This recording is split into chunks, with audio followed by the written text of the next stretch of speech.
All right, so get ready because today we are going deep, deep into the world of coffee pods. Ooh, sounds intense. It is, but fun too, I promise. Well, as long as there's coffee involved, I'm in. Haha, good, good. Well, I'm always looking for ways to up my coffee game, so today we're going to do a deep dive on getting the most out of our pods using this cool article from Coffee at Corner. It's called, get this, Can You Use Coffee Pods Twice? Can you? I've always wondered about that. Me too, me too. And honestly, I kind of always assumed once you pop a pod, you got to use it ASAP or the coffee's going to be stale. Right. Like it's a race against time. Exactly. But this article, it really dives into the science of freshness, and it turns out there are some surprises in store for us pod users. Okay, you got me intrigued. Lay it on me. Okay, so first of all, get this. The article claims that an opened pod can actually stay fresh for way longer than you'd think. Like, we're talking 8 to 12 months before you'd even notice any staleness. 12 months. Seriously. Seriously. Apparently, that's what this research from a group called Copy Matters is saying. Huh. So all those times I panicked about using a pod within a week, totally unnecessary. Totally. I mean, I usually go through my pods faster than that, but imagine, like, someone who stocks up during a sale. Right. Or those variety packs with like a zillion different flavors. Yeah, this totally changes the game for bulk buying. So, okay, here's another interesting tidbit. Bolder coffee pods, the ones with more caffeine, apparently hold on to their freshness for even longer. Wait. Bolder equals fresher. Is the caffeine itself that's like preserving the coffee or something? Well, not exactly. I was confused about that too. The article explains that it has more to do with the types of beans used for those bolder roasts. Oh, that makes sense. Yeah, apparently those beans have a denser structure, so they're less susceptible to oxidation. That chemical reaction with oxygen that makes things go stale over time. Oxidation, the enemy of freshness. Exactly. So basically, if you're into those dark, robust roasts, you're in luck. They're kind of built to last. Good to know, because those are my favorites. Mine too.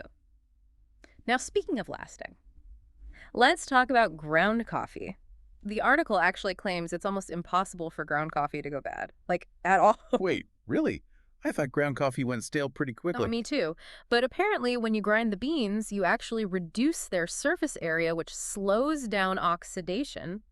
And without all that air getting in there, it can stay fresh for, get this, years. Years? No way. I know, it sounds crazy, right? So even if you find a forgotten bag of ground coffee tucked away in your cupboard, it might still be perfectly good. As long as it's been stored properly. Right, right. Airtight container, away from heat and light. Those are the keys. Makes you wonder why we ever stress about coffee going stale. I know.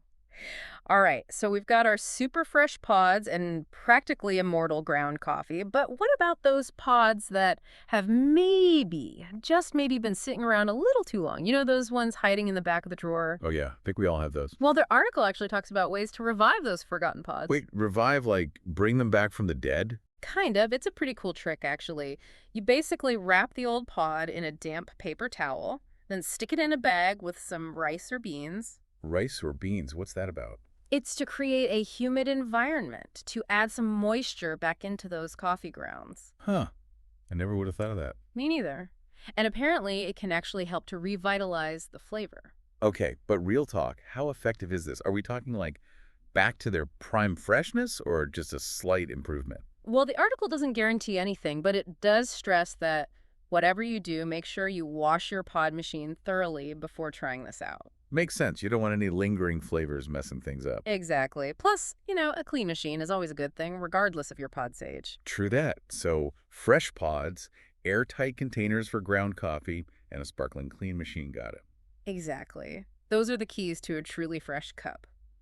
But you mentioned earlier that not all pods are created equal when it comes to freshness. What's the deal with those high-altitude pods? Ah, yes, the high-altitude or air-dried pods. They're made with beans grown, well, at higher elevations.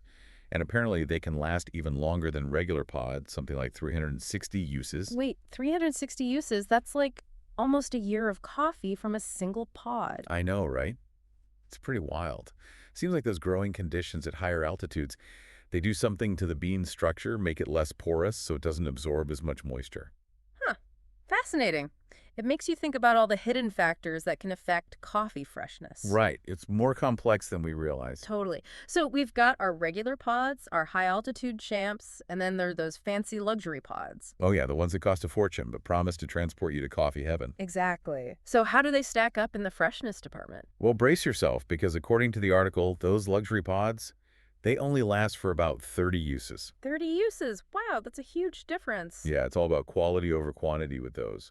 They're made with these super delicate flavors and aromas that, well, they just don't last as long. So it's like comparing a fine wine to your everyday table wine. Both have their place, but the experience is different. Exactly. It really comes down to your own coffee priorities. Convenience and longevity, or those special high-quality coffee moments. That's such a good point. It's like choosing your coffee adventure. Exactly. So there you have it, the whole spectrum of pods, each with its own freshness story. And who knew that understanding a little bit about freshness could help us make smarter choices about which pods to buy and how to store them for maximum enjoyment? It's all about maximizing that coffee experience. And speaking of maximizing, the article has some interesting stuff about how the machines themselves can affect freshness. Oh, you mean like how often we should be cleaning them? I'm all ears. It's more than just cleaning out. Yeah, that's super important. The article actually says that after about 8 to 12 months, the average machine, it starts to brew stale coffee, even if the pods themselves are fresh. Wait, so my machine could be the culprit behind a bad cup, even with fresh pods? It's totally possible. Think about it. Coffee oils build up over time, even with regular cleaning. It's like Yeah. the machine itself gets, I don't know, a stale coffee palette or something. Okay, that's both kind of gross and fascinating. So besides cleaning, what can we do to like fight that machine staleness? Descaling is key. It gets rid of mineral buildup inside the machine.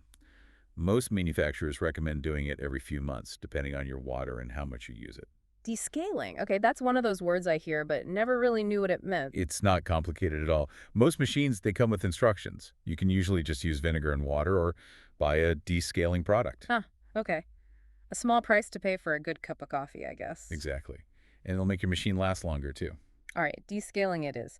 So back to those older pods for a sec. We talked about reviving them, but the article also mentioned people refilling and reusing pods. Yeah, that's a whole debate. First, we got to distinguish between single-serve capsules, the one-time use ones, and then those refillable Oh, pods. like this reusable K-cup things?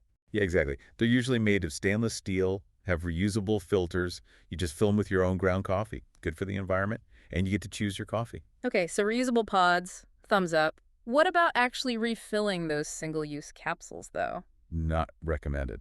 They're not really designed for that. Plus, hygiene and safety if they're not cleaned properly. Right, probably not worth the risk. Stick to the reusable ones if you want to go green. Now, remember we talked about bolder coffees having more caffeine? Yeah, so does that mean all those strong roasts are basically caffeine bombs? There's definitely a connection. Yeah. A lot of brands, they get that strong flavor by using more caffeine. It's all about those bitter compounds. So if you want to kick in the pants, go for the bold. Exactly. Maybe not the best choice before bed, though. Speaking of trying different things, have you ever heard of using a tea infuser for coffee? A tea infuser. For coffee, that sounds kind of weird. I know, right? But some people try it. The idea is you put ground coffee in the infuser and then steep it like tea. Wouldn't the coffee grounds just like escape through the holes? That's the problem. You'd probably end up with a pretty gritty cup. Plus, tea infusers aren't really designed for how coffee needs to be brewed. Right. Wrong tool for the job. Exactly. Yeah. So unless you want a mouthful of coffee grounds, I'd stick to regular brewing methods. Noted. So, okay, this is a big question, but what actually makes a good cup of coffee? That's a great question, and the article makes a good point. There's no single answer. Oh, come on. There's got to be some kind of standard, right? It's totally subjective. Your taste buds, your mood, what kind of coffee you like, it all plays a role. So it's all about finding those coffees that just speak to you. Exactly. There are so many flavors out there, so go explore and find what you love. Speaking of exploring, have you ever wondered if iced coffee is bad for you? Ooh, good question. Especially since it's so popular now.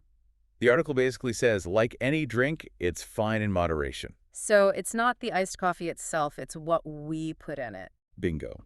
Sugary syrups, whipped cream, flavored creamers, all those extras can turn a healthy drink into a sugar bomb. Right, so stick to the basics, maybe some unsweetened almond milk or a dash of vanilla. Exactly. Now, this is a random one, but have you ever wondered if you can buy coffee with EBT? Interesting. I honestly have no idea. Me neither. The article didn't say for sure, but it seemed like it might depend on your state and the specific EBT program rules. So best to check with your local office or look it up online. Exactly. Now, let's get a little Hollywood for a second. Have you ever wondered if actors actually drink coffee in those movie scenes? Oh, all the time, especially in those like dramatic coffee sipping scenes. Turns out it's not always real coffee. Sometimes it's colored water or herbal tea just for the visuals. Really? Wow, the magic of movies. Right, they got to keep those coffee levels consistent for multiple takes and all that. Makes sense. Okay, another kind of weird question. Can you use cold water with instant coffee? You'd think it wouldn't work, Right. but apparently some people swear by it. Seriously. I always thought you needed hot water to dissolve it properly. Nope. Some say cold water actually makes it smoother, less bitter. Huh, interesting. Gotta try that sometime. It's all about experimenting. Now, remember how we were talking about the benefits of pod machines? The article mentioned the water reservoir. Oh, yeah, that's super convenient. No need to constantly refill a separate container. Right. Makes things so much easier. Speaking of convenience, I've always been curious about Nespresso caffeine levels. There are so many different pods. I know, it's hard to tell which ones will really give you a jolt.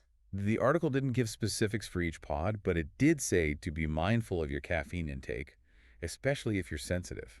Good advice. It's easy to get carried away with those tasty Nespresso pods. Definitely. Moderation is key. Now, this one's for those with a sweet tooth. Have you tried those Nespresso hot chocolate capsules? I've seen them, but haven't tried them yet. Are they good? The article didn't mention them specifically, but, Nespresso's all about quality and convenience, so I'd say it's a safe bet.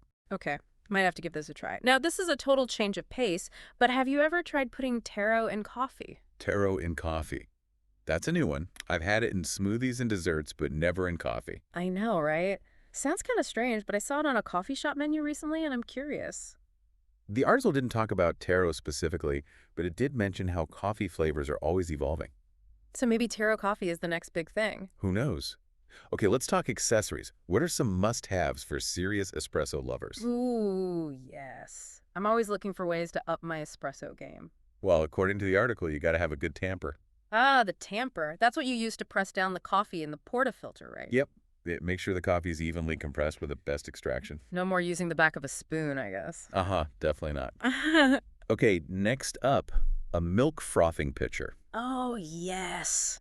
For those perfect latte swirls. Exactly. Look for one with a good handle and a spout that's easy to pour from. Noted. What's number 3? A knockbox. A knockbox. What's that? It's a container for those used coffee pucks. You knock the portafilter against it to get rid of the puck. Oh, that's so smart. I'm always making a mess with those coffee grounds. A knockbox will change your life, trust me. All right, tamper, milk frother, knockbox. Got it. Now, this question might be a little out there, but why do cats poop in coffee? Uh-huh. Oh man, that's a mystery for the ages. Cats are weird. They really are. It's like they're trying to send us a message. The article didn't have a definitive answer, but it could be for attention, marking territory, or maybe they don't like their litter box. So it's not a personal vendetta against my coffee. Probably not. It's more likely just a cat being a cat. Fair enough. Okay, time for something completely different. Orange Pico tea. Ah, a classic. It's got that lovely floral aroma and a smooth flavor. Good for any time of day. I love the name Orange Pico. It sounds so fancy. It does, right? The article didn't talk about orange pico specifically, but it did mention how diverse the world of tea is. So many teas to explore. Exactly. Okay, let's shift back to coffee. What about home espresso machines? They've gotten so good lately, like almost professional level. They have. The article didn't recommend specific machines, but it said to think about your budget, skill level, and what features you want. So if you're a beginner, you don't need all the bells and whistles. Right. Start simple and work your way up. Okay, time for a little indulgence heavy cream in coffee. Oh yeah, that's the good stuff. It turns coffee into a dessert. Exactly. The article didn't talk about heavy cream specifically, but it did mention how much people love customizing their coffee. So go ahead and get creative. Heavy creams, syrups, spices. The possibilities are endless. I like the way you think. Okay, ready for something really unusual? Dung coffee beans. Dung coffee beans. Wait, is that what I think it is? Yep, you heard right. Kopi Luwak. Coffee beans that have been processed by civet cats. Okay, that is both interesting and kind of gross. I know, right? It's definitely not for everyone. But Yeah. supposedly it makes the coffee smoother and less bitter. Definitely an acquired taste. Speaking of interesting coffee, what about the Java chip Frappuccino? Ugh, a Starbucks icon. Coffee, chocolate, ice. What's not to love? It's the perfect treat. The article didn't talk about the Java chip specifically, but it did mention how popular blended coffee drinks are. So many ways to enjoy coffee these days. Exactly. Okay, let's stick with the sweet theme. What are your favorite Starbucks caramel drinks? Ooh, so many good ones. The caramel macchiato is a classic. Right, and then there's the caramel frappuccino. So much caramel goodness. All right, switching gears a bit. What's the difference between Oatly Barista and regular Oatly? Oatly Barista. It's designed for steaming and frothing. It has more fat and protein, so it gets that nice creamy texture. Oh, so that's the secret to those perfect latte swirls. Yep. If you're serious about your lattes, get the Barista edition. Okay, time for some boba. Tapioca pearls, those chewy little spheres of I joy. love them. Have you ever tried flavoring them? I haven't. Is there a way to do that? The article didn't say, but it did mention how popular bubble tea is getting. So maybe there are some boba flavor hacks out there waiting to be discovered. Definitely worth looking into. Okay, for all those coffee lovers on the go, what about portable espresso makers? Ooh, yeah, those are so cool, like a mini coffee shop in your bag. Exactly. The article didn't talk about specific models, but it did say that portable coffee makers are becoming more and more popular. Makes sense. Gotta have your coffee wherever you go. Right. Okay, time for a coffee concept, the golden ratio. The golden ratio, what's that? It's the perfect ratio of coffee to water for the best cup. So is there like a magic number I need to know? The article didn't give a specific ratio. It's more about finding what works best for you and your brewing method. So it's about experimentation and personal taste. Exactly. Now let's talk about the chai tea latte, specifically the Starbucks one. Oh, yeah, that's a good one. Perfect for a cozy evening. Right. The article didn't give a recipe, but it did say that chai tea lattes are easy to make at home. So no need to go to Starbucks every time. Nope. A little effort, and you can have a delicious chai latte anytime. Now back to the convenient stuff. Have you tried those Nespresso-compatible hot chocolate capsules? They sound amazing. No more messing around with powder or melting chocolate. Exactly. Just Yeah. pop in a capsule and you're good to go. I might need to try those. Okay, this sounds a little intimidating, but what about at-home coffee roasting? It's definitely a thing. More and more people are doing it. It sounds cool, but also kind of complicated. There's definitely a learning curve, but the results are worth it. Freshly roasted beans in your own kitchen, that's pretty amazing. Right. Okay, let's travel to Australia for a second. Have you ever had a long black? A long black? I don't think so. What is it? It's hot water and a double shot of espresso. Kind of like an Americano, but with the espresso added last. Huh, interesting. I'll have to try that. That's a good one. Okay, another common question. Can coffee sit out overnight? Oh, I've definitely been there. Leftover coffee in the morning, is it still good? The article didn't say for sure, but it did talk about how important freshness is. So, maybe not harmful, but probably not going to taste great. Right. Coffee's best enjoyed fresh. Speaking of classic brewing methods, what about the mocha pot? Ah, the mocha pod. It's so stylish. And it makes a really good, strong cup of coffee. Like a mini espresso machine on your stovetop. Exactly. Okay, let's talk about a coffee shop classic, cappuccino. Cappuccino, always a good choice. Right, it's the perfect balance of coffee, milk, and foam. Great for any occasion. Speaking of balance, what about coffee concentrate? How do you use that stuff? Coffee concentrate. It's so versatile. You can add hot water for regular coffee, cold water for iced coffee, or even use it in cocktails. So many possibilities. Right, and it's super convenient. Now, what's your favorite way to brew coffee? Drip. Pour over French press. Ooh, that's a tough one. I like them all for different reasons. The article talked about how drip coffee is super convenient and pour over gives you more control. So it depends on what you're looking for. Exactly. Okay, remember how we talked about all the different types of cappuccino? Yeah, there are so many. Right. You've got your classic cappuccino, your dry cappuccino with extra foam, your wet cappuccino with extra milk, and then all the flavored ones. The cappuccino world is vast. It is. Now, back to the basics. Yeah. How important is coffee freshness, really? I mean, we've talked about it a lot, but it's got to be pretty important. Super important. The article said that coffee beans lose flavor over time. Like any food, they go stale. So don't buy those bags of coffee that have been sitting on the shelf forever. Exactly. Get fresh beans and store them properly. Fresh beans, airtight containers. Got it. Okay, another big question. What's the best coffee maker? That's the question everyone wants answered. But there's no single best. It all depends on what you like. So do your research and find what works for you. Exactly. And don't be afraid to try different brewing methods. Drip, French press, pour over, even espresso. There's a whole world out there. So much coffee to explore. Right. Now, I know we keep coming back to it, but espresso really is the heart of the coffee world. It is, but it can be a little intimidating. The article said that anyone can learn to make good espresso. It just takes a little practice. So you don't need to be a professional barista. Nope. Home espresso machines are getting easier and easier to use. Maybe I'll finally take the plunge and get one. You should. Now, before we finish up this deep dive on coffee pods, let's go back to the beginning. How long do they actually stay fresh? Yeah, we've learned a lot. What's the final takeaway? The article said that pods can stay fresh for way longer than most people think, like 8 to 12 months. That's way longer than I expected. Right. It's all about proper storage. Airtight containers, away from heat and light, those are key. And even those older pods, you can try reviving them with the damp paper towel trick. Exactly. So don't be afraid to experiment and find what works for you. It's like the purest form of espresso. No milk, no sugar, just straight up coffee flavor. So you can really taste those beans. Exactly. Then you've got your milk-based drinks like the latte, basically espresso with steamed milk and a little foam. Ah, the latte. A class for a reason, right? You can have it hot, iced, add flavors. Vanilla, caramel, pumpkin spice. So many options. And then there's the cappuccino, similar to a latte, but with more foam.